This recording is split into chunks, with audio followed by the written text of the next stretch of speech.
দুধরাজ পাখি প্রায় ১৯ থেকে ২২ সেন্টিমিটার লম্বা হয়ে থাকে, আর এদের লেজের পালক দুটির দৈর্ঘ্য হয় ৩০ সেন্টিমিটার পর্যন্ত।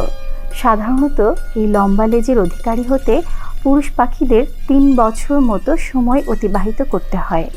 এদের মাথা চকচকে কালো বর্ণের হয়। মাথার শীর্ষে থাকে বুলবুলি পাখির মতো চোখা ঝুঁটি।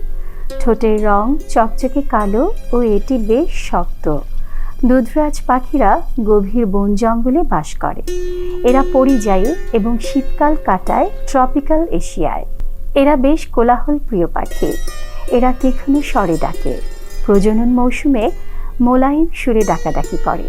এরা ৫ ধরনের সুরে ডাকতে পারে। স্বভাবে চঞ্চল। সুন্দরবনের বনমোরগ ওদের বন্ধু, কারণ বনমোরগ ওদের শক্ত ঠোঁট দিয়ে মাটি খুঁচিয়ে খাবার সংগ্রহ করার সময় পোকামাকড় উঠে এলে তা খায় দুধরাজ। এদের প্রজনন মৌসুম মে-জুলাই মাস পর্যন্ত। গাছের শাখায় শুকনো ঘাস, ডালপালা ও মাকড়সার জালের সমন্বয়ে এরা বাসা বানায়। বাসা তৈরিতে পুরুষ স্ত্রী উভয়ই পাখি অংশ নেয়।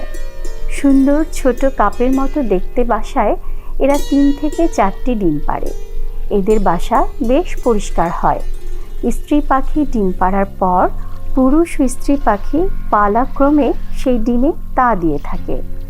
ডিমে তা দেওয়া চলতে থাকে প্রায় ৯ থেকে ১২ দিন।